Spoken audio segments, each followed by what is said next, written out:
Je suis toujours au rendez-vous du chiffre en compagnie de Patrick Spinella, chargé de développement épargne salariale retraite chez Amundi. Patrick, bonjour. Bonjour. Pourquoi avez-vous choisi de participer au rendez-vous du chiffre? Eh bien écoutez, ces journées sont très importantes pour nous puisqu'elles nous permettent non seulement de rencontrer, mais aussi d'échanger avec les experts comptables et les commissaires aux comptes.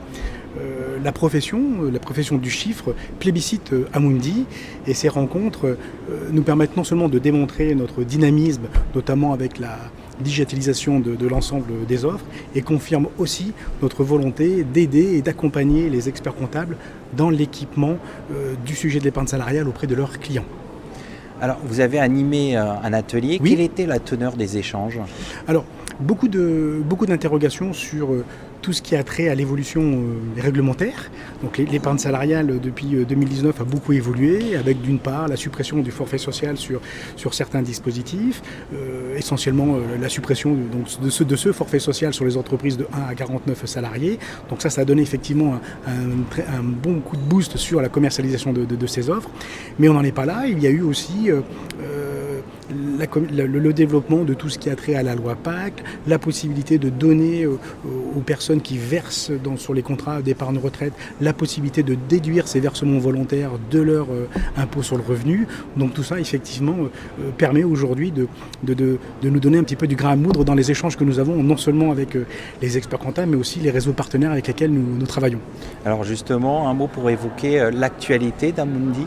Notre actualité, c'est déjà l'actualité du jour, puisqu'aujourd'hui, Amundi obtient un prix dans la catégorie épargne salariale, et ce pour la deuxième année consécutive. Donc on est heureux de satisfaire effectivement les experts comptables et les commissaires aux comptes dans notre activité d'épargne salariale. Après, il y a l'actualité aussi d'ici la fin de l'année.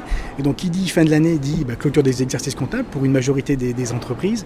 Et donc là, avec nos réseaux partenaires bancaires, on donne un dernier coup de collier, si je puis dire, pour inciter les chefs d'entreprise à mettre en place un dispositif d'épargne salariale qui permet effectivement d'avoir une meilleure fiscalité, de développer l'épargne à titre personnel, donc d'un point de vue patrimonial, c'est aussi très intéressant, et d'accompagner nos clients dans ces fameux versements volontaires déductibles de l'IR, ce que permet effectivement la loi Pacte depuis son lancement.